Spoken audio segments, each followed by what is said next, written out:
नमस्कार दोस्तों, आप सभी का मेरे दिव्य दृष्टि चैनल में स्वागत है। आज मैं आप सभी के लिए सावन मास महत्तम अध्याय 12वां लेकर के आई हूँ। आपको पसंद आए लाइक शेयर एंड सब्सक्राइब करें। स्वर्ण गौरी व्रत का वर्णन तथा व्रत कथा। ईश्वर बोले, हे ब्रह्मपुत्र, अब मैं स्वर्ण गौरी का शुभ व्रत कहूँगा। यह व्रत सावन मास में शुक्ल पक्ष तृतीया तिथि को होता है। इस दिन प्रातः काल स्नान करके नित्य कर्म करने के बाद संकल्प करें और 16 उपचारों से पार्वती तथा शंकर जी की पूजा करें। इसके बाद भगवान शिव से प्रार्थना करें, हे देव देव आइए, हे जगतपते, मैं आपसे प्रार्थना करती हूँ, हे सुरसतम, मेरे द्वारा की गई पूजा को आप स्वीकार करें। इस दिन भवानी पार्वती की प्रसन्नता और व्रत की पूर्णता के लिए दंपतियों को 16 वायन प्रदान करें और द्विज श्रेष्ठ की प्रसन्नता के लिए मैं यह वायन प्रदान करती हूँ, ऐसा कहें। संपूर्ण सावन मास पुराण कथा और महात्म। चावल के चूर्ण के 16 पकवानों से 16 बांस की टोकरियों को भरकर तथा उन्हें वस्त्र आदि से युक्त कर और पुनः 16 द्विज दंपतियों को बुलाकर इस प्रकार कहते हुए प्रदान करें, व्रत की संपूर्णता के लिए मैं ब्राह्मणों को यह प्रदान कर रही हूँ। मेरे कार्य की समृद्धि के लिए सुंदर अलंकारों से विभूषित तथा पतिव्रत्य से सुशोभित ये शोभामयी सुहागन स्त्रियां इन्हें ग्रहण करें। इस प्रकार 16 वर्ष अथवा 8 वर्ष या 4 वर्ष या 1 वर्ष तक इस व्रत को करके शीघ्र ही उसका उद्यापन कर देना चाहिए। पूजा के अनंतर कथा का श्रवण करके वाचक की विधिवत पूजा करनी चाहिए। सनंद कुमार बोले, हे प्रभु, इस व्रत को सर्वप्रथम किसने किया, इसका महत्तम कैसा है और इसका उद्यापन किस प्रकार करना चाहिए, यह सब आप मुझे बताइए। ईश्वर बोले, हे महाभागे, आपने उत्तम बात पूछी है। अब मैं आपके समक्ष मनुष्य को सभी संप्रदाय प्रदान करने वाले स्वर्ण गौरी नामक व्रत का वर्णन करता हूँ। पूर्व काल में सरस्वती नदी के तट पर सुबीला नामक विशाल पुरी थी। उस नगर में कुबेर के समान चंद्र प्रभु नामक एक राजा था।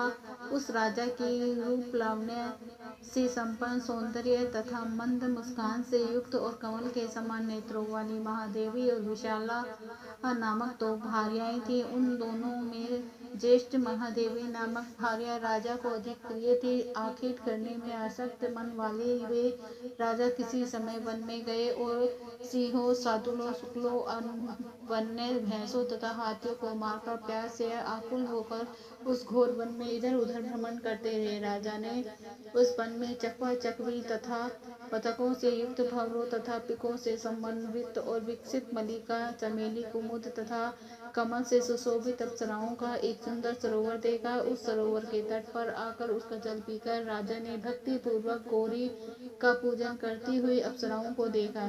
तब कमल के समान नेत्र वाले राजा ने उनसे पूछा, आप लोग यह क्या कर रही हैं। इन पर उन सब ने कहा, हम लोग स्वर्ण गौरी नामक उत्तम व्रत कर रही हैं। यह व्रत मनुष्य को सभी संप्रदाय प्रदान करने वाला है। हे नरश्रेष्ठ, आप भी इस व्रत को कीजिए। राजा बोले, इसका विधान कैसा है और इसका फल क्या है, मुझे यह सब विस्तार से बताएं। तब वे सारी स्त्रियां बताने लगे, हे राजन, यह स्वर्ण गौरी नामक व्रत सावन मास की शुक्ल पक्ष की तृतीया को किया जाता है। इस व्रत में भक्ति पूर्वक अत्यंत प्रसन्नता के साथ पार्वती तथा शिव की पूजा करनी चाहिए। पुरुष को 16 तारों वाला एक डोरा दाहिने हाथ में बांधना चाहिए। स्त्रियों के लिए बाएं हाथ में या गले में इस डोरे को बांधना चाहिए।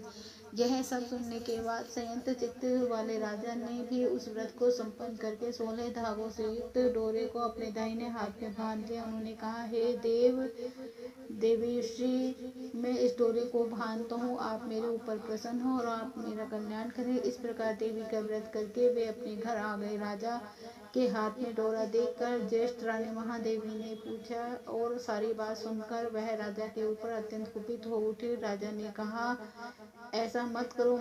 लेकिन रानी ने उस डोरे को तोड़कर बाहर एक सूखे पेड़ के ऊपर फेंक दिया। उस डोरे के स्पर्श मात्र से वह वृक्ष पल्लवों से युक्त हो गया। उसके बाद उसे देखकर दूसरी रानी भी आश्चर्यचकित हो उठी और उस वृक्ष पर स्थित टूटे हुए डोरे को उसने अपने बाएं हाथ में बांध लिया। उसी समय से उसकी व्रत के महात्म्य में वह रानी राजा के लिए अत्यंत प्रिय हो गई। वह ज्येष्ठ रानी व्रत के उपचार के कारण राजा से त्यक्त होकर दुखित हो वन में चली गई। अपने मन में वह भगवती देवी का ध्यान करती हुए मुनियों के पवित्र आश्रम में निवास करने लगी। कहीं कहीं श्रेष्ठ मुनियों के द्वारा यह कहकर आश्रम में रहने से रोक दी जाती थी कि यह पापिनी अपनी इच्छा के अनुसार यहाँ से चले जाओ। इस प्रकार घोर वन में इधर उधर भ्रमण करती हुई वह अत्यंत खीन होकर एक स्थान पर बैठ गई। तब उसके ऊपर कृपा करके देवी उसके समक्ष प्रकट हो गए। उन्हें देखकर वह रानी भूमि पर दंडवत प्रणाम करके उनकी स्तुति करने लगी। हे देवी, आपकी जय हो, आपको नमस्कार है।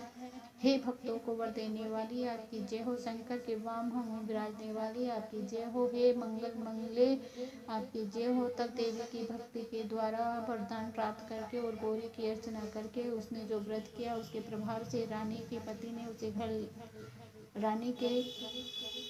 उसे घर ले आए। उसके बाद देवी की कृपा से उसकी सभी कामनाएं पूर्ण हो गई। राजा सभी समृद्धियों से संपन्न होकर उन दोनों के साथ पूर्ण रूप से राज्य करने लगे। अंत में राजा ने उन दोनों रानियों सहित शिव पद को प्राप्त किया। जो सन गौरी के इस उत्तम व्रत को करता है वह मेरा तथा गौरी का अत्यंत प्रिय होता है और विपुल लक्ष्मी प्राप्त करके तथा भूलोक में शत्रु समूह को पराजित कर शिव जी के विशुद्ध लोक पहुंच जाता है।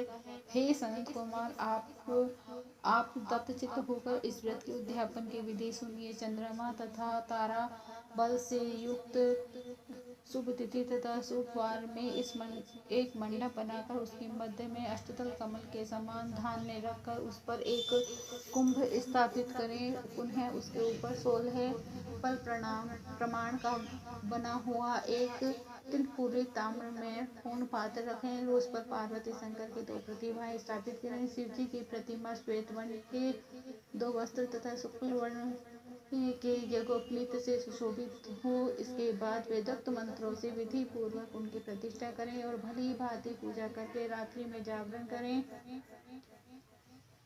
इसके अनंतर प्रातः काल पूजा करने के बाद होम करें। सर्वप्रथम ग्रह होम करके प्रधान होम करें। हवन के लिए हव मिश्रित तिल घृत के से पूर्ण रूप से सशक्त होना चाहिए। 1000 अथवा 100 आहुति डालनी चाहिए। उसके बाद वस्त्र अलंकार तथा गौ के द्वारा आचार्य की पूजा करनी चाहिए और वायन प्रदान करना चाहिए।